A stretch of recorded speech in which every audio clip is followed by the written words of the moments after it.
Hello friends, welcome to the success Kendra. Friends देखिए, आज इस सेशन में हम लोग बिहार पुलिस 30 जुलाई 2025 ओरिजिनल क्वेश्चन पेपर जैसे हूबहू प्रश्नों को हम लोग डिस्कस करेंगे।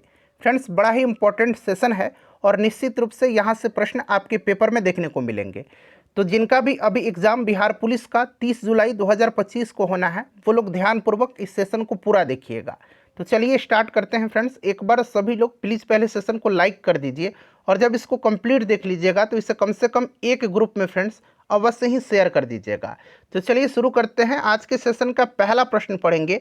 आप देख सकते हैं कि पहला ही प्रश्न कितना इंपॉर्टेंट है। देखिए, पहला प्रश्न पूछा जा रहा है कि NSSO का पूर्ण रूप क्या है, यानी कि NSSO का फुल फॉर्म क्या है। और देखिए, फुल फॉर्म से लगातार प्रश्न जो है पूछा जा रहा है, इसलिए ये प्रश्न काफ़ी ज़्यादा इंपॉर्टेंट है। आंसर जानते हैं तो कमेंट करते चलिएगा, ठीक है ना। देखिए, NSSO का फुल फॉर्म क्या होता है, तो इसका फुल फॉर्म होता है नेशनल सैंपल सर्वे ऑफिस। यहाँ पर मैं अंग्रेजी में भी लिख देता हूँ, नेशनल सैंपल सर्वे ऑफिस, ठीक है। धैर्यपूर्वक इसको देखिए, यहाँ से प्रश्न आपके पेपर में देखने को मिलेगा। तो ऑप्शन नंबर बी यहाँ पर राइट आंसर हो जाएगा, नेशनल सैंपल सर्वे ऑफिस। मैंने अंग्रेजी में भी यहाँ पर लिख दिया है। और देखिए, ये जो NSSO है, यह जो है भारत सरकार के सांख्यिकी और कार्यक्रम कार्यान्वयन मंत्रालय के अधीन एक संगठन है। और NSSO का मुख्य कार्य देश में सामाजिक आर्थिक सर्वेक्षण और औद्योगिक सर्वेक्षण करना है, ताकि विभिन्न सामाजिक आर्थिक पहलुओं पर डाटा कलेक्ट किया जा सके। तो इसका कार्य भी आप साथ साथ याद रखिएगा। फुल फॉर्म से लगातार प्रश्न पूछा जा रहा है। चलिए उसके बाद देखिएगा, ये प्रश्न भी काफ़ी इंपॉर्टेंट है। प्रश्न देखिएगा कि राजस्थान के जयपुर क्षेत्र में कौन सा किला अपने कलात्मक हिंदू शैली के तत्वों के लिए जाना जाता है और यह विश्व धरोहर स्थल भी है, बताइएगा। तो यहाँ पर आप देख सकते हैं, इसका राइट आंसर हो जाएगा ऑप्शन नंबर बी, अंबर का किला। अंबर का किला, इसको 2013 में जो है यूनेस्को विश्व धरोहर सूची में शामिल किया गया। और देखिए फ्रेंड्स, यह अपने कलात्मक हिंदू शैली तत्वों के लिए प्रसिद्ध है, ठीक है। अच्छा, ग्वालियर का किला आपको पता है मध्य प्रदेश में है। बाकी देखिए, चित्तौड़गढ़ का किला और मेहरानगढ़ का किला ये राजस्थान में। मेहरानगढ़ का किला याद रखिएगा, ये राजस्थान में है, ठीक है ना। तो अगर आपसे पूछा जाए कि मेहरानगढ़ का किला कहाँ पर है, तो ध्यान रखिएगा राजस्थान में है। अंबर का किला कहाँ पर है, तो ये भी राजस्थान में है, ठीक है। चलिए उसके बाद देखिए, अगला प्रश्न पूछा गया है कि दशहरा के समय दुर्गा पूजा के लिए पश्चिम बंगाल में यानी कि वेस्ट बंगाल में किया जाने वाला नृत्य कौन सा है, बताइए। सारे के सारे प्रश्न इंपॉर्टेंट है। आप देख सकते हैं कि इसी तरह का प्रश्न जो है बिहार पुलिस के एग्जाम में पूछा जा रहा है। तो देखिए फ्रेंड्स, इसका राइट आंसर हो जाएगा धुनाची। Option number D correct answer हो जाएगा। धुनाची नामक लोक नृत्य किया जाता है दशहरा के समय दुर्गा पूजा में पश्चिम बंगाल में, ठीक है। चलिए उसके बाद देखिएगा कि 22 दिसंबर को जो है खाली स्थान दिया गया है के रूप में मनाया जाता है 22 दिसंबर को। तो देखिए 22 दिसंबर को जो है प्रतिदिन राष्ट्रीय गणित दिवस के रूप में मनाया जाता है, ठीक है। और यह जो दिन है, महान गणितज्ञ श्री रामानुजन का जन्म हुआ था इसी दिन, इसी उपलक्ष्य में मनाया जाता है। तो यहाँ पर आप देख सकते हैं करेक्ट आंसर हो जाएगा ऑप्शन नंबर सी, राष्ट्रीय गणित दिवस। चलिए अगला प्रश्न कर लेंगे। और जितना भी पेपर मैंने आपको कराया हुआ है बिहार पुलिस का, वो सब जा करके आप देख लीजिए। जितना भी क्वेश्चन बिहार पुलिस 2025 एग्जाम का मैंने कराया हुआ है, देखिएगा कि भारत संघ के प्रतिरक्षा बलों का सर्वोच्च समादेश देखिए निम्नलिखित में से किस में निहित होता है।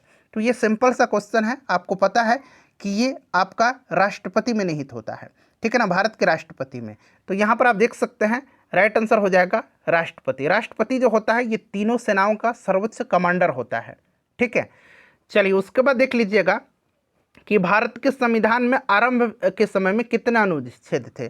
तो आरंभ के समय में कितने अनुच्छेद थे, तो फ्रेंड्स देखिए 395 थे, ये आपको भी पता है, ठीक है ना। तो 395 यहाँ पर करेक्ट आंसर हो जाएगा, ठीक है।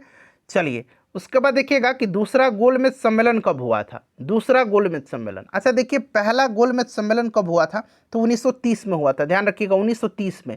दूसरा 1931 में हुआ था और तीसरा 1932 में हुआ था। ये क्रम से आप याद रखिएगा। तो यहाँ पर आप देख सकते हैं 1931 में हुआ था दूसरा, तो यहाँ पर दिसंबर 1931 दिया गया है, ठीक है। अच्छा फ्रेंड्स ध्यान रखिएगा, महात्मा गांधी जी ने दूसरे गोलमेज सम्मेलन में जो है हिस्सा लिया था। तीनों गोलमेज सम्मेलन के समय ब्रिटेन का प्रधानमंत्री रैमजे मैकडोनाल्ड था। तो ये सब आप पॉइंट ध्यान रखिएगा, ठीक है। चलिए उसके बाद अगला प्रश्न है कि मयूर नृत्य या इंग्लिश में इसको कहेंगे पीकॉक डांस, ठीक है ना, मयूर नृत्य या पीकॉक डांस किस राज्य के ब्रज क्षेत्र से संबंध रखता है, बताइए। तो फ्रेंड्स ये ब्रज क्षेत्र यानी कि उत्तर प्रदेश, ठीक है ना, तो यहाँ पर देखिए उत्तर प्रदेश करेक्ट आंसर हो जाएगा, मयूर नृत्य या पीकॉक डांस, ध्यान रखिएगा। चलिए उसके बाद देखिएगा कि निम्नलिखित में से कौन जो है मूंगफली का प्रमुख उत्पादक राज्य है। इनमें से अगर मूंगफली की प्रमुख उत्पादक राज्य की बात करते हैं तो कहाँ पर होगा सबसे ज़्यादा, तो गुजरात में मूंगफली का उत्पादन इनमें से सबसे ज़्यादा होता है, ठीक है, ध्यान रखिएगा। चलिए उसके बाद देखिएगा कि विश्व प्रसिद्ध फूलों की घाटी उत्तराखंड के किस स्थान में स्थित है। तो सबसे पहले तो आप याद रखिएगा जो फूलों की घाटी है ये कहाँ पर है, तो फ्रेंड्स ये उत्तराखंड में है। और उत्तराखंड के किस स्थान पर पूछा जा रहा है, तो चमोली जिले में स्थित है ये, तो यहाँ पर देखिए चमोली करेक्ट आंसर हो जाएगा, ठीक है। चलिए फ्रेंड्स उसके बाद देखिएगा कि विश्व में भारत उत्पादन में अग्रणी है, किसके उत्पादन में भारत अग्रणी है, तो देखिए इसमें से माइका हो जाएगा। वैसे माइके के उत्पादन में अभी सबसे ज़्यादा चाइना करता है, ठीक है ना, भारत दूसरे नंबर पर आ गया है, बट यहाँ पर देखिए माइके के उत्पादन में भारत जो है ये अग्रणी है और निर्यात भी ज़्यादा करता है।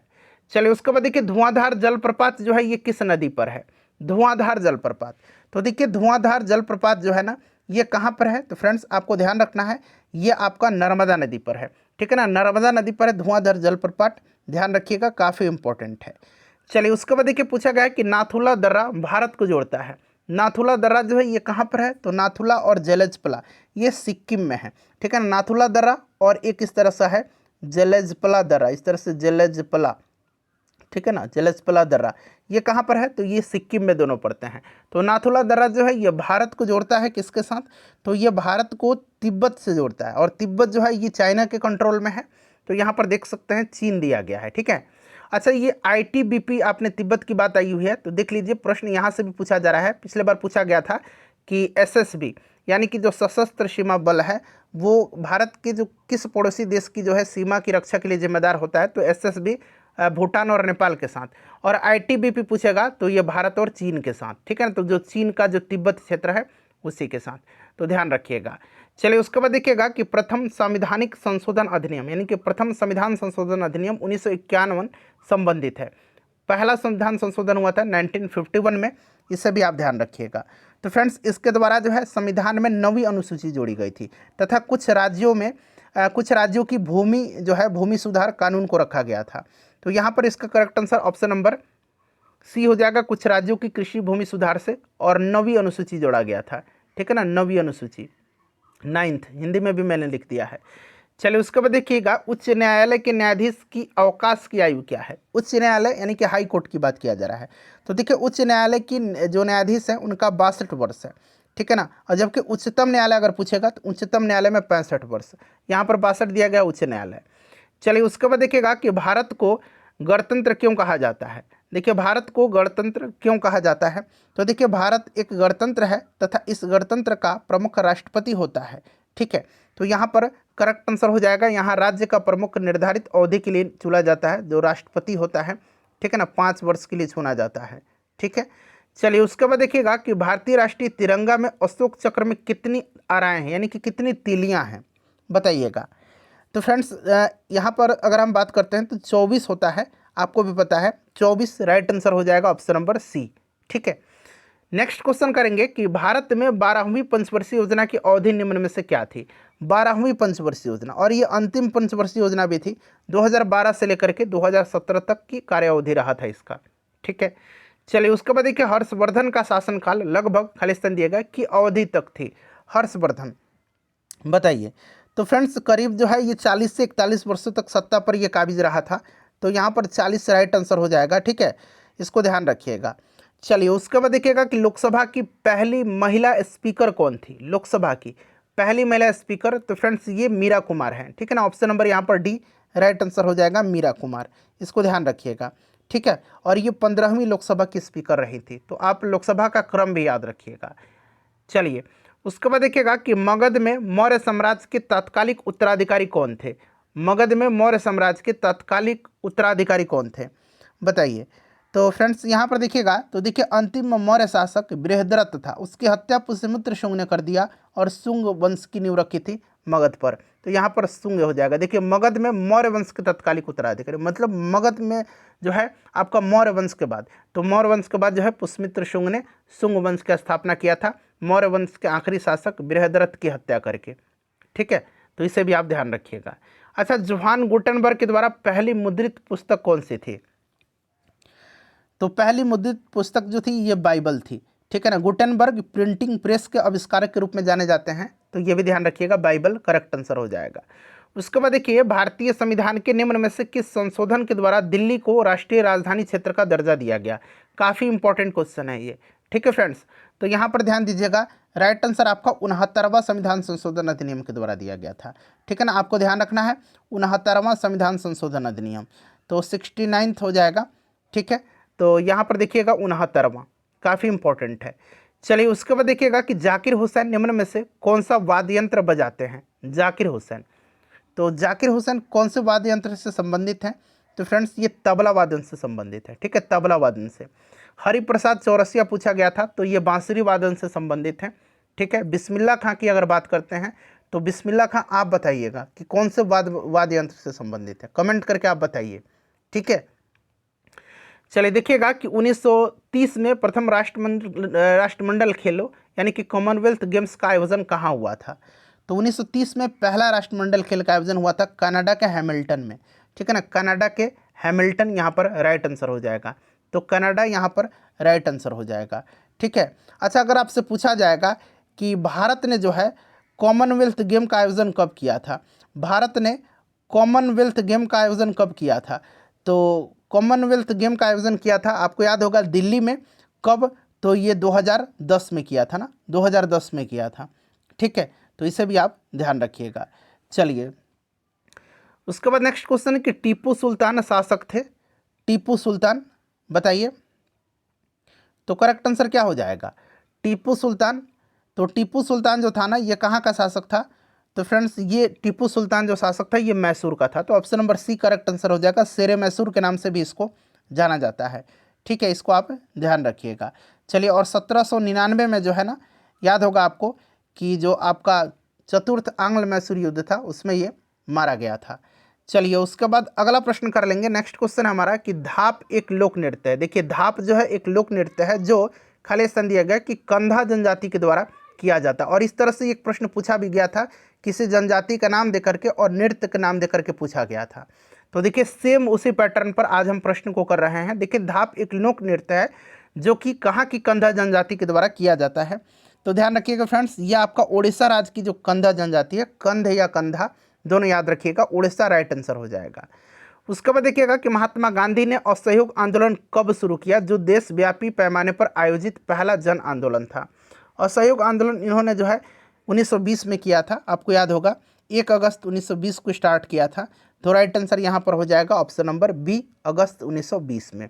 अच्छा, चंपारण सत्याग्रह 1917 में, सविनय अवज्ञा आंदोलन 1930 में, भारत छोड़ो आंदोलन 1942 में।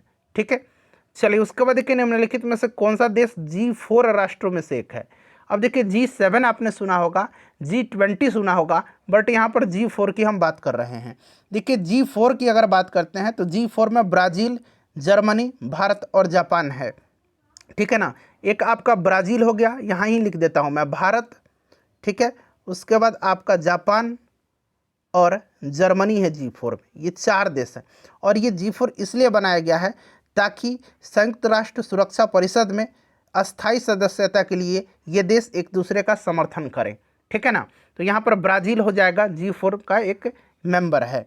ठीक है फ्रेंड्स, चलिए उसके बाद हम लोग नेक्स्ट क्वेश्चन कर लेंगे कि भारतीय परमाणु कार्यक्रम के जनक के रूप में किसे जाना जाता है? भारतीय परमाणु कार्यक्रम के जनक के रूप में, तो देखिए भारतीय परमाणु कार्यक्रम के जनक के रूप में डॉक्टर होमी जहांगीर भाभा को जाना जाता है। ध्यान रखिएगा, doctor Homi Jahangir Bhabha right answer हो जाएगा। उसके बाद देखिएगा कि अंडे को सिरके के विलयन में 20 से 24 घंटे तक रखने पर क्या होगा? अंडे को सिरके के विलयन में 20 से 24 घंटे तक रखने पर क्या होगा? तो फ्रेंड्स देखिए ये क्या होगा, तो इसका जो छिलका होता है, आवरण होता है, वो घुल जाएगा। ठीक है, तो यहाँ पर correct answer option number C हो जाएगा, अंडे का जो आवरण है ये घुल जाएगा। सिरका में एसिटिक एसिड पाया जाता है, ध्यान रखना है आपको। चलिए उसके बाद देखिएगा कि पालक में प्राकृतिक उत्पाद के रूप में देखिए कौन सा एसिड का असामान्य रूप से उच्च प्रतिशत होता है पालक में, यानी कि सीधे तौर पर बात करें तो पालक में कौन सा अम्ल पाया जाता है। तो देखिए पालक में जो है प्राकृतिक उत्पाद के रूप में ऑक्जेलिक एसिड पाया जाता है। तो यहाँ पर देखिए ऑक्जेलिक अम्ल दिया गया है, ठीक है ना। टार्टरिक अम्ल की बात करते हैं तो ये अंगूर में पाया जाता है, इमली में पाया जाता है, और जो कच्चा आम होता है उसमें पाया जाता है, कच्चा आम में, ठीक है ना, कच्चा आम में पाया जाता है। सिट्रिक अम्ल नींबू संतरा में पाया जाता है, ठीक है। चलिए उसके बाद देखिएगा अगला प्रश्न है कि साल्वे की प्रक्रिया का सह उत्पाद क्या है। साल्वे की प्रक्रिया बताइएगा। तो यहाँ पर देखिए साल्वे की प्रक्रिया, तो देखिए फ्रेंड्स इस विधि में कच्चे सामग्री के रूप में सोडियम क्लोराइड NH3 और चूना पत्थर प्रयुक्त होता है। तो यहाँ पर इसका जो सह उत्पाद बनेगा ये आपका CO2 बनेगा, ठीक है। तो यहाँ पर देखिए कार्बन डाइऑक्साइड दिया गया है CO2, तो इसको आप ध्यान रखिएगा, डायरेक्टली इस तरह से प्रश्न पूछा जा सकता है। चलिए देखिए यौगिक जिनमें कार्बन कार्बन द्वितीय बंध होते हैं, यानी कि कार्बन कार्बन डबल बॉन्ड होते हैं, क्या कहलाते हैं। अच्छा, जिसमें सिंगल बॉन्ड होता है वो अल्केन कहलाता है, जिसमें डबल बॉन्ड होता है वो आपके एल्कीन कहलाते हैं, और जिसमें ट्रिपल बॉन्ड होता है वो एल्काइन कहलाते हैं। तो यहाँ पर एल्कीन्स दिया गया है, ठीक है, और ट्रिपल बॉन्ड एल्काइंस होता है और सिंगल बॉन्ड एल्केन्स होता है, ध्यान रखिएगा। चलिए देखिए माइक्रोप्लाज्मा विषाणु से भिन्न है क्योंकि यह संवेदनशील है। माइकोप्लाज्मा विषाणु से भिन्न है क्योंकि यह टेट्रासाइक्लिन पर संवेदनशील है। तो यहाँ पर आप देख सकते हैं टेट्रासाइक्लिन दिया गया है ऑप्शन नंबर डी में, ठीक है। चलिए उसके बाद देखिएगा कि 5 अंकों की सबसे छोटी संख्या और 4 अंकों की सबसे बड़ी संख्या में अंतर क्या है। तो 5 अंकों की सबसे छोटी संख्या की अगर बात करते हैं तो ये कौन सा हो जाएगा, तो फ्रेंड्स ये हो जाएगा, ठीक है ना। और 4 अंकों की सबसे बड़ी संख्या ये 4 9 हो जाएगा, इसका अंतर करेंगे तो 1 आएगा। ऑप्शन नंबर बी यहाँ पर करेक्ट आंसर हो जाएगा। देखिए मैथ के क्वेश्चन का मैं आंसर बताऊंगा, आप लोग खुद से सॉल्व करिएगा, ठीक है ना। यहाँ पर देख लीजिएगा मैथ के क्वेश्चन है, इसका आंसर 15 आ जाएगा, ठीक है। और आप सभी लोग फ्रेंड्स अपना अपना स्कोर जरूर कमेंट करके बताइएगा, ठीक है। चलिए उसके बाद देखिएगा कह रहा है कि अंक 8, 0, 3, 1 तथा 6 के प्रयोग में 5 अंकों की सबसे छोटी संख्या लिखिए। तो यहाँ पर राइट आंसर आपका कौन सा हो जाएगा, तो करेक्ट आंसर आपका हो जाएगा ऑप्शन नंबर सी हो जाएगा 1, 0, 3, 6, 8, ठीक है। अच्छा उसके बाद देखिए खाली स्थान दिया गया है का अस्तर छोटी उंगली की तरह बहिर्गत भाग से ढका है जिसे विल्ली कहा जाता है। विल्ली, अच्छा विल्ली जैसे ही नाम सुना होगा आपने, छोटी आंत आपने पकड़ लिया होगा। छोटी आंत का अस्तर छोटी उंगली की तरह जो है बहिर्गत भाग से ढका होता है और उसी को विल्ली कहा जाता है। छोटी आंत स्मॉल इंस्टेंटाइन, ठीक है। चलिए देखिएगा कि वायु की अपर्याप्त मात्रा में जीवाश्म ईंधनों के दहन के फलस्वरूप कौन सी गैस निर्मित होती है। अब देखिए अपर्याप्त मात्रा वायु का, तो निश्चित रूप से जो है ये कौन सा गैस होगा, कार्बन मोनोऑक्साइड गैस होगा, ठीक है ना। तो कार्बन मोनोऑक्साइड CO, इस तरह से कार्बन मोनोऑक्साइड लिखा जाता है, ठीक है ना। चलिए उसके बाद देखिएगा मैथ का क्वेश्चन है, इसका आंसर मैं डायरेक्टली आपको बता देता हूँ, प्रश्न पढ़ करके समय बर्बाद नहीं करूँगा मैं। 640 किलोग्राम हो जाएगा। उसके बाद देखिए इसका भी आंसर मैं बता देता हूँ आपको, इसका आंसर हो जाएगा 4:1 हो जाएगा, ऑप्शन डी में है, ठीक है। चलिए उसके बाद देखिए ये आंकड़ा दिया गया 32, 15, 25, 20, 8, 46, 43, 51 और इसका माध्य निकालना है। तो सबको जोड़ दीजिए और नंबर गिन लीजिए, 1, 2, 3, 4, 5, 6, 7, 8 है, बटा 8 कर दीजिए तो 240 बटा 8 ये 30 आंसर आ जाएगा, ठीक है। चलिए देखिएगा कि निम्नलिखित में से उस सटोरियों को क्या कहते हैं जो इस दृष्टि से सौदों की खरीद करता है कि वह उन्हें कीमत बढ़ने पर निकट भविष्य में बेच देगा। तो उसको क्या बोलते हैं बताइएगा। तो देखिए फ्रेंड्स इसको क्या बोला जाता है, तो ध्यान रखिएगा, इसको बोला जाता है आपका तेजड़िया। अच्छा स्टॉक मार्केट में आपने तेजड़िया और मंदड़िया यानी कि बुल और बियर का नाम सुना होगा। तेजड़िया और मंदड़िया स्टॉक एक्सचेंज के शब्द हैं। जो व्यक्ति स्टॉक की कीमत बढ़ाना चाहता है वो तेजड़िया कहलाता है। तो ये कम कीमत पर खरीद रहा है और उसे जो है कीमत बढ़ने पर भविष्य में बेचेगा। और जो व्यक्ति स्टॉक की कीमत गिरने की आशा करके किसी वस्तु को भविष्य में देने का वादा करता है तो उसको मंदड़िया बोला जाता है। चलिए देखिए कौन सा अभ्यारण्य भारत में एशियाई शेर का घर है, ये प्रश्न पूछा गया है बिहार पुलिस में, अभी जो एग्जाम पेपर चल रहा है उसी में। तो ये फ्रेंड्स आपका गिर है जो कि गुजरात में है, ठीक है। ये उत्तराखंड में है कार्बेट। चलिए उसके बाद देखिएगा पेरियार केरल में पड़ता है। देखिए नकदी रिजर्व अनुपात जितना कम होगा यानी कि कैश रिजर्व रेशियो CRR, इसका भी फुल फॉर्म पूछा गया था, कैश रिजर्व रेशियो, बैंकों द्वारा उधार देने का गुंजाइश उतनी ही क्या होगी। बताइएगा। तो देखिए फ्रेंड्स, अगर हम बात करते हैं कैश रिजर्व रेशियो, ठीक है ना, से तात्पर्य क्या है कि बैंक में जनता का जमा एवं बैंक के द्वारा बांटा गया ऋण का अनुपात, ठीक है। और बैंक प्रणाली के तहत यह अनुपात 100:50 का कम से कम अवश्य होना चाहिए। और यहाँ पर राइट आंसर जो होगा, तो ऋण का वितरण कम होना उधार देने की गुंजाइश को वृद्धि करेगा। तो यहाँ पर इसका correct answer option number A हो जाएगा, ठीक है ना। चलिए उसके बाद देखिएगा कि भाषाई आधार पर राज्यों के निर्माण के लिए प्रथम राज्य पुनर्गठन आयोग का चेयरमैन कौन था, यानी कि जो राज्य पुनर्गठन आयोग का गठन किया गया था उसका अध्यक्ष कौन था।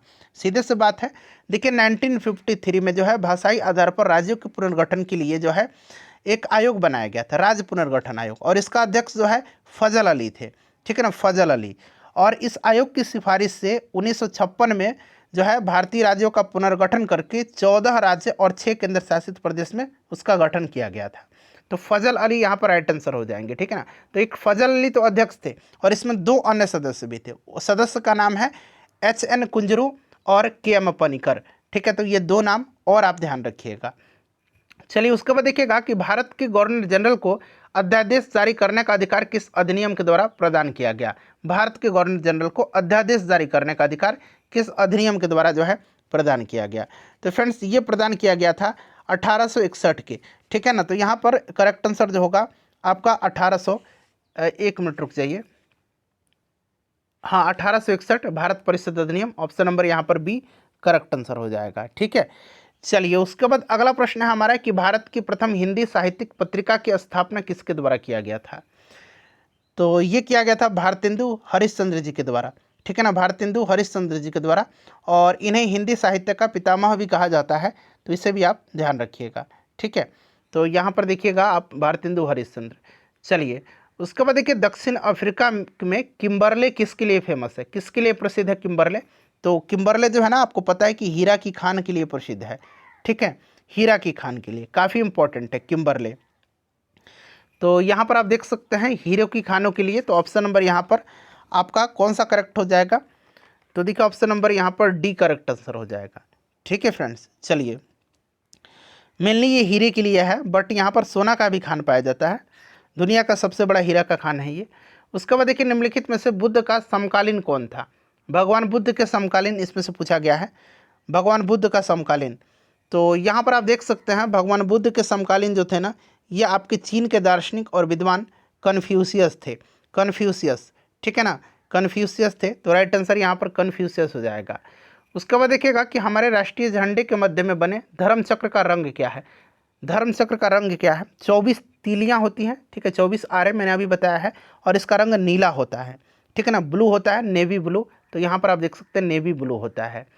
उसके बाद देखिए जालियांवाला बाग नरसंहार के लिए उत्तरदायी जनरल डायर को किसने मारा था। जालियांवाला बाग हत्याकांड हुआ था 13 अप्रैल 1919 को, डेट सहित याद रखना आपको, 13 अप्रैल 1919 को हुआ था। उस समय लॉर्ड चैम्सफोर्ड वायसराय था।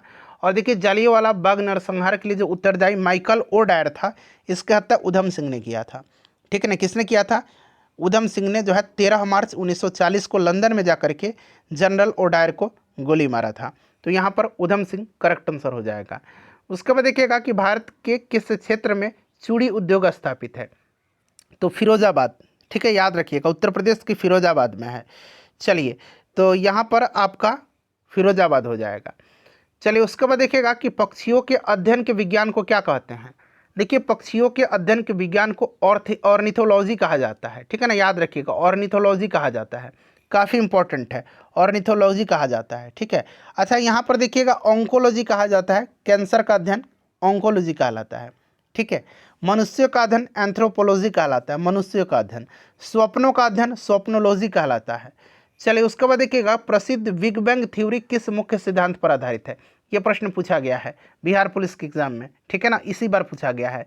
तो फ्रेंड्स ये आपका किस पर जो है, तो ये डॉपलर प्रभाव के सिद्धांत पर आधारित है, और यह आधुनिक समय में ब्रह्मांड की उत्पत्ति से संबंधित सिद्धांत है, ठीक है। तो यहाँ पर डॉपलर प्रभाव करेक्ट आंसर हो जाएगा। उसके बाद देखिए भारत की जनसंख्या वृद्धि को निम्न रूप में विशिष्टीकृत किया गया है। भारत की जनसंख्या वृद्धि को बताइए। तो देखिए राइट आंसर यहाँ पर क्या हो जाएगा फ्रेंड्स, तो इसका जो करेक्ट आंसर हो जाएगा वो बच्चों एवं वृद्धों की संख्या में वृद्धि, ठीक है। और देखिए भारत की जनसंख्या वर्तमान समय में विश्व का सबसे युवा जनसंख्या है। साथ ही भारत में प्रजनन दर अधिक होने के कारण बच्चे की जनसंख्या में वृद्धि हो रही है। ठीक है, तो यहाँ पर देखिए option number D correct answer हो जाएगा। उसके बाद देखिएगा कि विकासशील देश वह देश है जिसमें, बताइए, तो विकासशील देश वह देश है जिसमें वर्तमान मूल्य पर बढ़ता हुआ जीएनपी हो। ठीक है ना, जीएनपी, ठीक है ना, जीएनपी हो। ठीक है, जीएनपी के माध्यम से किसी भी देश के आर्थिक विकास को मापा जाता है। तो देखिए यहाँ पर अगर हम करेक्ट आंसर की बात करते हैं तो करेक्ट आंसर यहाँ पर ऑप्शन नंबर बी हो जाएगा। उसके बाद देखिएगा कि मौसम के उतार चढ़ाव अधिकतम कहाँ होते हैं। मौसम के उतार चढ़ाव अधिकतम जो है ये कहाँ होते हैं। तो फ्रेंड्स देखिए ये होता है आपका निम्न अक्षांश पर। कहाँ होता है, तो ध्यान रखिएगा ये होता है अधिकतम निम्न अक्षांश पर। तो यहाँ पर निम्न अक्षांश करेक्ट आंसर हो जाएगा। ठीक है, निम्न अक्षांश पर। चलिए उसके बाद अगला प्रश्न है हमारा कि आईने अकबरी में किस प्रकार की सूचनाएं हैं। आईने अकबरी, सभी ऑप्शन देखिए पहले। ठीक है ना, आईने अकबरी, आईने अकबरी। ठीक है, तो देखिए आईने अकबरी की बात करते हैं तो आईने अकबरी, तो फ्रेंड्स देखिए ये जो आपका अबुल फजल का जो अब अकबरनामा है उसका तीसरा जिल्द है आईने अकबरी। ठीक है, और इससे अकबर के शासन प्रणाली पर प्रकाश डाला गया है। ठीक है फ्रेंड्स, तो यहाँ पर अकबर जहाँ भी आपको दिखेगा राइट आंसर हो जाएगा ऑप्शन नंबर ए। ठीक है, चलिए उसके बाद देखिएगा कि हिमालय पर्वत श्रेणी की सर्वाधिक ऊंचाई पर स्थित दर्रा कौन सा है। ध्यान रखिएगा हिमालय पर्वत श्रेणी की, तो निश्चित रूप से ये काराकोरम रेंज हो जाएगा, मतलब काराकोरम जो है दर्रा ये सबसे ऊंचाई पर है।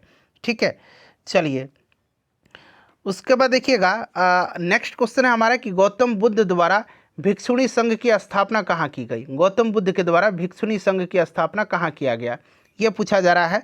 तो ये किया गया था आपका वैशाली में आम्रवाटिका में, वैशाली में किया गया था आम्रवाटिका में। ठीक है, भिक्षुणी संघ की, इसे भी आप ध्यान रखिएगा। चलिए और देखिए इस संघ में प्रवेश पाने वाली प्रथम महिला बुद्ध की सौतेली माता प्रजापति गौतमी थी। ठीक है फ्रेंड्स, इसको आप ध्यान रखिएगा। चलिए उसके बाद देखिएगा कि भारत के उत्तर दक्षिण, ध्यान दीजिएगा, उत्तर दक्षिण और पूर्व पश्चिम गलियारे कहाँ पर मिलते हैं। उत्तर दक्षिण, अच्छा उत्तर दक्षिण गलियारे को जोड़ता है कौन सा, मतलब उत्तर दक्षिण, तो उत्तर दक्षिण गलियारा है आपका कन्याकुमारी, मतलब श्रीनगर से कन्याकुमारी। ठीक है, और पूर्व पश्चिम है असम के सिलचर से गुजरात के पोरबंदर। ठीक है, और वहीं पूछा गया है, तो यहाँ पर इसका करेक्ट आंसर क्या हो जाएगा, फटाफट बता दीजिए। तो देखिए ये झांसी में मिलते हैं। ठीक है ना, झांसी यहाँ पर करेक्ट आंसर हो जाएगा। चलिए उसके बाद देखिए भारत में पंचवर्षीय योजना का अनुमोदन करने वाला सर्वोच्च निकाय कौन सा था। पंचवर्षीय योजना का, तो पंचवर्षीय योजना की अगर बात करते हैं तो ये सर्वोच्च निकाय राष्ट्रीय विकास परिषद था। राष्ट्रीय विकास परिषद का अगर गठन पूछेगा तो ध्यान रखिएगा 1952 में हुआ था। ठीक है, और राष्ट्रीय विकास परिषद का पदेन अध्यक्ष प्रधानमंत्री होता है। तो यहाँ पर देख लीजिएगा राष्ट्रीय विकास परिषद। चलिए उसके बाद देखिए विदेशी यात्री इब्न बतूता किसके शासनकाल में भारत आया था। इब्न बतूता आया था मोहम्मद बिन तुगलक के शासनकाल में। इब्न बतूता कहाँ का था, तो मोरक्को का था। कहाँ का था, याद रखिएगा मोरक्को का था। इब्न बतूता की पुस्तक का नाम जो है क्या है, रहला है, रहला। ठीक है, चलिए उसके बाद देखिए बोधगया के महाबोधि वृक्ष को क्षति पहुंचाने वाला शासक कौन था। तो ये आपका गॉड नरेश था शशांक, इसी ने कटवा दिया था इसको। तो यहाँ पर देखिए शशांक दिया गया है, ध्यान रखिएगा आप। ठीक है, चलिए बख्तियार खिलजी जो था ये नालंदा और जो आपका विक्रमशिला विश्वविद्यालय था उसको क्षति पहुंचाया था। देखिए कांग्रेस की अखंडता में वृद्धि करने हेतु 1912 में बांकीपुर बिहार की सभा में डेलीगेट शुल्क घटा करके कितना किया गया था। काफ़ी इंपॉर्टेंट क्वेश्चन है, बिहार से रिलेटेड है। और बिहार में भारतीय राष्ट्रीय कांग्रेस का पहला अधिवेशन बांकीपुर में हुआ था, RN माधोलकर ने इसकी अध्यक्षता किया था। दूसरा 1922 में गया में हुआ था, चित्तरंजन दास ने इसकी अध्यक्षता किया था। तो देखिए यहाँ पर पूछा गया है कि इसमें डेलीगेट शुल्क घटा करके कितना किया गया था। तो फ्रेंड्स देखिए इसमें डेलीगेट शुल्क घटा करके जो है 5 रुपया से कम मात्र 1 रुपया कर दिया गया था। तो मात्र 1 रुपया कर दिया गया था, 5 रुपये से 1 रुपया। ठीक है, चलिए उसके बाद देखिए कोसी परियोजना से किन दो को लाभ प्राप्त होता है। तो कोसी परियोजना से जो है लाभ होता है भारत, मतलब भारत को तो होता ही है, भारत में बिहार को और नेपाल को। ठीक है, तो यहाँ पर आप देख सकते हैं बिहार और नेपाल दिया गया है, तो इसको आप ध्यान रखिएगा। ठीक है फ्रेंड्स, चलिए उसके बाद नेक्स्ट क्वेश्चन कर लेंगे। अगला प्रश्न है कि अम्लीय वर्षा किसके फलस्वरूप होता है। अम्लीय वर्षा, तो अम्लीय वर्षा जो होता है ये सल्फर डाइऑक्साइड और नाइट्रोजन ऑक्साइड के गैस की जो वृद्धि होती है इसी के कारण होता है। तो यहाँ पर आप देख सकते हैं option number C right answer हो जाएगा। उसके बाद देखिए निकट दृष्टि दूर करने के लिए, यानी कि जो निकट दृष्टि दोष है इसको मायोपिया बोला जाता है, इसको दूर करने के लिए कौन सा लेंस का उपयोग किया जाएगा? तो निकट में जो है ना अवतल का इस्तेमाल किया जाता है, ठीक है ना। और दीर्घ दृष्टि दोष जिसको कि हाइपरमेट्रोपिया बोलते हैं, उसके लिए उत्तल लेंस का इस्तेमाल किया जाता है। तो यहाँ पर देखिएगा अभिसारी अपसारी इस तरह से दिया गया है। तो यहाँ पर करेक्ट आंसर जो हो जाएगा वो आपका कौन सा हो जाएगा, बताइए जल्दी से। तो देखिए इसको दूर करने के लिए जो है ना मैंने बताया है कि कौन सा अवतल लेंस का इस्तेमाल, यानी कि अपसारी लेंस का इस्तेमाल किया जाता है, अपसारी लेंस का, ठीक है। लेंस यहाँ पर होगा, दर्पण वाला तो हटा दीजिए लेंस, और इसके लिए अभिसारी हो जाएगा दीर्घ के लिए। चलिए फिटकिरी का सूत्र, क्या ये नहीं पूछा जा रहा है, लगातार पूछा जा रहा है, ठीक है ना। फिटकिरी का सूत्र K2SO4Al2 और लास्ट में 24H2O सिर्फ आप याद रखिएगा, K2SO4Al2SO4 का होल 3, ठीक है ना। चलिए उसके बाद अगला प्रश्न कर लेंगे कि प्रत्यावर्ती धारा को डिस्ट धारा में परिवर्तित करने वाला यंत्र क्या है? तो प्रत्यावर्ती धारा को डिस्ट में कौन सा बदलता है? तो फ्रेंड्स ये आपका बदलता है कौन सा, रेक्टिफायर बदलता है, याद रखिएगा रेक्टिफायर बदलता है, ठीक है। रेक्टिफायर यहाँ पर करेक्ट आंसर हो जाएगा, रेक्टिफायर दिया गया है। चलिए अगला प्रश्न है कि निम्नलिखित में से कौन सा ईंधन जलाए जाने पर न्यूनतम प्रदूषण का कारण बनता है? तो निश्चित रूप से न्यूनतम प्रदूषण जो होगा यह आपका जो नेचुरल गैस होगा, प्राकृतिक गैस, उसी को जलाने पर होगा, ठीक है। तो यहाँ पर प्राकृतिक गैस हो जाएगा। अगला प्रश्न है कि नेत्र विशेषज्ञ यानी कि जो आँख के डॉक्टर हैं, लेंस की शक्ति यहाँ पर देखिए पॉजिटिव में दिया गया 2.5D, डी मतलब डायोप्टर, लेंस की क्षमता को, पावर ऑफ लेंस जो है लेंस की शक्ति को डायोप्टर में डिनोट किया जाता है। तो बताना है कि इसकी फोकस दूरी और लेंस कौन सा है। तो सबसे पहले देखिए अगर ये पॉजिटिव है ना, अगर ये पॉजिटिव है तो सबसे पहले उत्तल होगा, तो अवतल जहाँ भी है इसको हटा दीजिए। अब देखिए यहाँ पर उत्तल है, और देखिए power of lens equal to होता है 1/f, और फोकस दूरी हमेशा मीटर में रहेगा, इस चीज़ को ध्यान रखिएगा, फोकस दूरी हमेशा मीटर में रहेगा। तो पावर ऑफ लेंस कितना दिया गया है, 2.5 दिया गया है, ठीक है। यानी कि इक्वल टू कितना 1/f, यानी कि f इक्वल टू कितना हो जाएगा, ये इधर आ जाएगा 2.5, ये डेसिमल हटाइएगा तो ऊपर जाएगा कितना, ऊपर जाएगा आपका 10। तो 5 दूना 10, 5 25, यानी कि 2/5, ठीक है। अब देखिए 2/5 यानी कि यहाँ पर आपका हो जाएगा इस तरह से 5 चौका 20, ठीक है। तो मैंने बताया था कि अभी ये क्या है, मीटर में है, तो अगर ये मीटर में है तो निश्चित रूप से इसको आप सेंटीमीटर में चेंज कर दीजिए, तो 40 आ जाएगा ना, तो यहाँ पर आप देख सकते हैं। चलिए उसके बाद देख लीजिएगा 40 और ये उत्तल है, ठीक है ना, तो 40 और उत्तल, ऑप्शन नंबर सी होगा। चलिए उसके बाद देखिए एक विद्युत फ्यूज आधारित है। देखिए विद्युत फ्यूज जो होता है ना, ये आपका विद्युत धारा का जो उष्मीय प्रभाव है उस पर आधारित होता है, ठीक है। उष्मीय प्रभाव ध्यान रखिएगा, विद्युत धारा का उष्मीय प्रभाव काफ़ी इंपॉर्टेंट है ये, विद्युत धारा के उष्मीय प्रभाव पर। चलिए अगला प्रश्न है कि लेंस की शक्ति, तो फॉर्मूला मैंने आपको बता ही दिया था अभी, लेंस की शक्ति P = 1/f होता है, ठीक है। तो यहाँ पर राइट आंसर क्या हो जाएगा, P = मैंने बताया था कि P = 1/f होता है, यानी कि पावर बढ़ाइएगा तो ये फोकस जो है घटेगा, ठीक है ना। तो यहाँ पर देखिए 1/f के समानुपाती होता है, तो निश्चित रूप से ऑप्शन नंबर यहाँ पर कौन सा राइट हो जाएगा, ऑप्शन नंबर यहाँ पर आपका जो है बी करेक्ट आंसर हो जाएगा, ठीक है। चलिए उसके बाद देखिएगा कि कठोर जल साबुन के साथ पृष्ठमल बनाता है, यह किसकी उपस्थिति के कारण होता है? कठोर जल, ठीक है ना। देखिए कठोर जल मैग्नीशियम और कैल्शियम के लवण होते हैं कठोर जल में, और यह साबुन के साथ धुंधला सफ़ेद अवक्षेप बनाता है जिसे कि झाग बोला जाता है, और ये आपका कैल्शियम क्लोराइड इसमें से सही विकल्प हो जाएगा, ठीक है। वह धातु जो अत्यंत अभिक्रियाशील है, तो सबसे ज़्यादा अभिक्रियाशील जो है पोटेशियम होता है, लेकिन इसमें से अगर हम बात करते हैं तो इसमें से बताइए कौन सा हो जाएगा। देखिए पोटेशियम होगा, उसके बाद सोडियम होगा, उसके बाद कैल्शियम होगा, उसके बाद मैग्नीशियम होगा, मैग्नीशियम के बाद एल्युमिनियम होगा, तो यहाँ पर एल्युमिनियम दिया गया है, एल्युमिनियम के बाद जिंक होगा। तो क्रम याद रखिएगा, sodium potassium, sodium, calcium, magnesium, aluminium, zinc, तो कम से कम ये आप इतना क्रम जरूर याद रखिए, ठीक है। चलिए फ्रेंड्स अगला प्रश्न कर लेंगे कि मैग्नीशियम को हवा में जलाना है। तो देखिए मैग्नीशियम को हवा में जलाना जो है एक तरह का किस प्रकार का अभिक्रिया है? तो फ्रेंड्स ये रासायनिक अभिक्रिया है, ठीक है ना, रासायनिक अभिक्रिया। मैग्नीशियम को जब आप हवा में जलाएंगे तो एक तरह का ये आपका रासायनिक अभिक्रिया होगा, तो रासायनिक परिवर्तन यहाँ पर करेक्ट आंसर हो जाएगा। धातु के फॉस्फेट का सूत्र MpO4 है, तो इसके नाइट्रेट का सूत्र क्या होगा। फॉस्फेट का सूत्र अगर इतना है तो नाइट्रेट का सूत्र कितना होगा, तो ये आपसे पूछा जा रहा है। तो नाइट्रेट का फॉर्मूला क्या हो जाएगा, नाइट्रेट का हो जाएगा MnO3 का होल 3, ठीक है ना। तो जो कि आपको ऑप्शन नंबर यहाँ पर आप देख सकते हैं, ऑप्शन नंबर यहाँ पर MnO3 का होल 3, ठीक है। चलिए उसके बाद देखिएगा कि रॉकेट किस सिद्धांत पर आधारित है, किस सिद्धांत पर कार्य करता है। तो रॉकेट जो होता है न्यूटन की गति का तीसरा नियम और संवेग संरक्षण के सिद्धांत पर, दोनों पर कार्य करता है। तो न्यूटन की गति का तीसरा नियम तो नहीं है, यहाँ पर देखिए संवेग संरक्षण है। तो कौन सा संवेग, रेखीय संवेग संरक्षण, ठीक है, ध्यान रखिएगा। चलिए उसके बाद देखिएगा कि न्यूटन की गति का प्रथम नियम दर्शाता है, न्यूटन की गति का प्रथम नियम, तो ये जड़त्व का नियम दर्शाता है। तो यहाँ पर जड़त्व राइट आंसर हो जाएगा, ऑप्शन नंबर सी करेक्ट हो जाएगा, ठीक है ना।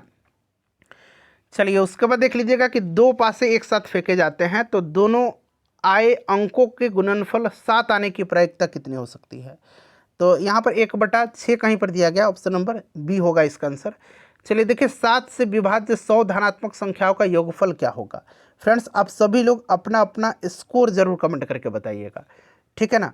तो देखिए यहाँ पर इसका राइट आंसर 35350 हो जाएगा, ठीक है।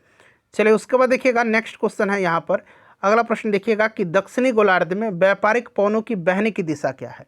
दक्षिणी गोलार्ध में व्यापारिक पवनों की बहने की दिशा क्या है, ये आपसे पूछा जा रहा है। चलिए फटाफट बताइएगा। तो फ्रेंड्स यहाँ पर देखिएगा करेक्ट आंसर जो होगा वो आपका कौन सा हो जाएगा, तो करेक्ट आंसर यहाँ पर ऑप्शन नंबर डी हो जाएगा, उत्तर पश्चिम से दक्षिण पूर्व, उत्तर पश्चिम से दक्षिण पूर्व, ठीक है। तो इस तरह के प्रश्न पूछा जाता है फ्रेंड्स, सो याद रखिएगा इस तरह के प्रश्न को। चलिए उसके बाद देख लीजिएगा कि रासायनिक परिवर्तन KClO3, यहाँ पर देखिए ICl यहाँ पर दिया गया है, ठीक है, में क्लोरीन का ऑक्सीकरण अंक क्या है। इसमें क्लोरीन का ऑक्सीकरण संख्या पूछा गया है, तो इसमें क्लोरीन की ऑक्सीकरण संख्या जो होगी वो 4 बढ़ जाएगा, ठीक है ना, इसमें आपका 4 बढ़ जाएगा। तो यहाँ पर 4 राइट आंसर हो जाएगा। देखिए निम्नलिखित में से कौन से जिले में सिंदूर फैक्ट्री स्थित है, बिहार के किस जिले में सिंदूर फैक्ट्री स्थित है, बताइएगा। तो यहाँ पर देखिए सिंदूर फैक्ट्री जो है ये लखीसराय में है। नेक्स्ट क्वेश्चन है कि यदि किसी वस्तु का वेग जो है ना दोगुना कर दिया जाए तो उसकी गतिज ऊर्जा क्या होगी, हाफ mv² होता है। तो मैंने बताया था कि वेग को दुगुना करना है, आप फॉर्मूला के साथ छेड़छाड़ मत करिएगा कभी भी, ठीक है ना। यहाँ पर फर्दर सॉल्व करेंगे, m 2 दूना 4 v² हो जाएगा। तो क्या करिए हाफ mv² को आप बाहर निकालिए, हाफ mv², बचा कितना अंदर 4 बच गया। तो यानी कितना हो जा रहा है, ये तो गतिज ऊर्जा है, ये 4 गुना हो जा रहा है। तो इस तरह से आप आसानी से इसको निकाल लेंगे। चलिए उसके बाद देख लीजिएगा अगला प्रश्न है हमारा कि इंग्लिश का प्रश्न है, करे कि it was discovered that young man was over head and cars in love with her, यानी कि जो हेड एंड कार यहाँ पर अंडरलाइन किया गया, ये फ्रेज है, इडियम फ्रेज, मुहावरा है, इसका अर्थ बताना है। तो हेड एंड कार्स का मतलब क्या होता है, तो हेड एंड कार्स का मतलब हो जाएगा आपका कंप्लीटली, पूरी तरह से, ठीक है ना, पूरी तरह से इन लव विथ हर, ठीक है। अच्छा फ्रांस में पेरिस कम्यून की स्थापना कब हुई थी, बताइएगा, पेरिस कम्यून की स्थापना कब हुई थी। तो फ्रेंड्स ये हुआ था आपका 1871 में, इंपॉर्टेंट क्वेश्चन है, इसको आप ध्यान रखिएगा। पेरिस कम्यून की स्थापना हुई थी 1871 में, ठीक है। चलिए उसके बाद नेक्स्ट क्वेश्चन है, अंग्रेजी का प्रश्न है, Sohan says that it is better to, खालिस्तान दिया गया, इन द प्रेजेंट। तो देखिए it is better to live in the present होगा। अगला प्रश्न है कि गांधी सागर बांध निम्न में से किसका हिस्सा है, गांधी सागर बांध। तो देखिए गांधी सागर बांध जो है ना ये किसका हिस्सा है, तो गांधी सागर बांध जो है ये आपका चंबल परियोजना का हिस्सा है, ठीक है, ध्यान रखिएगा। चलिए देखिए निम्नलिखित में से कौन सा अकोशिकीय जीव है, अकोशिकीय जीव। तो इसमें से देखिए विषाणु राइट आंसर हो जाएगा, वायरस, ठीक है। चलिए अपने स्कोर आप लोग बता के जाइएगा। मोमबत्ती का जलना निम्न में से किसका उदाहरण है, तो मोमबत्ती का जलना भौतिक और रासायनिक दोनों है। ये प्रश्न पूछा गया अभी बिहार पुलिस के एग्जाम, इसी बार पूछा गया है, ठीक है, पूछा गया था कौन सा इसमें से भौतिक और रासायनिक दोनों का उदाहरण है, तो मोमबत्ती का जलना। नील हरित शैवाल क्या है, तो नील हरित शैवाल जो होता है ये आपका स्वपोषी होता है, ये प्रकाश संश्लेषण की क्रिया से अपना भोजन तैयार करता है। 2011 की जनगणना के अनुसार भारत में लिंगानुपात क्या है, मोस्ट वीवीआई क्वेश्चन है, इसको आप ध्यान रखिएगा, 943 है, ठीक है। अच्छा भारत में रथ मंदिरों के निर्माता कौन थे, रथ मंदिरों के निर्माता कौन थे, तो रथ मंदिर के निर्माता जो हैं ध्यान रखिएगा ये पल्लव वंश के शासक हैं, ठीक है ना, पल्लव वंश के शासक है। रथ मंदिर महाबलीपुरम का रथ मंदिर आपको याद होगा तमिलनाडु के कांचीपुरम में है, ध्यान रखिएगा, ठीक है ना।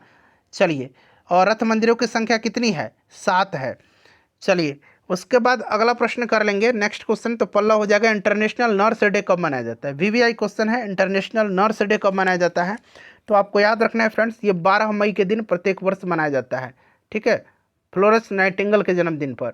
अच्छा, मंत्रिपरिषद लोकसभा के प्रति सामूहिक रूप से उत्तरदायी होगी, यह वर्णन है। तो आपने पढ़ा होगा कि यह वर्णन जो है ये संविधान के अनुच्छेद 75(3) में है, काफ़ी इंपॉर्टेंट है, ठीक है। उसके बाद देख लीजिएगा, किस विटामिन का रासायनिक नाम साइनोकोबालामिन है? तो विटामिन B12 का है, इसमें कोबाल्ट पाया जाता है। सेशन को लाइक कर दीजिए, अपना स्कोर बता दीजिएगा और इसको शेयर कर दीजिए।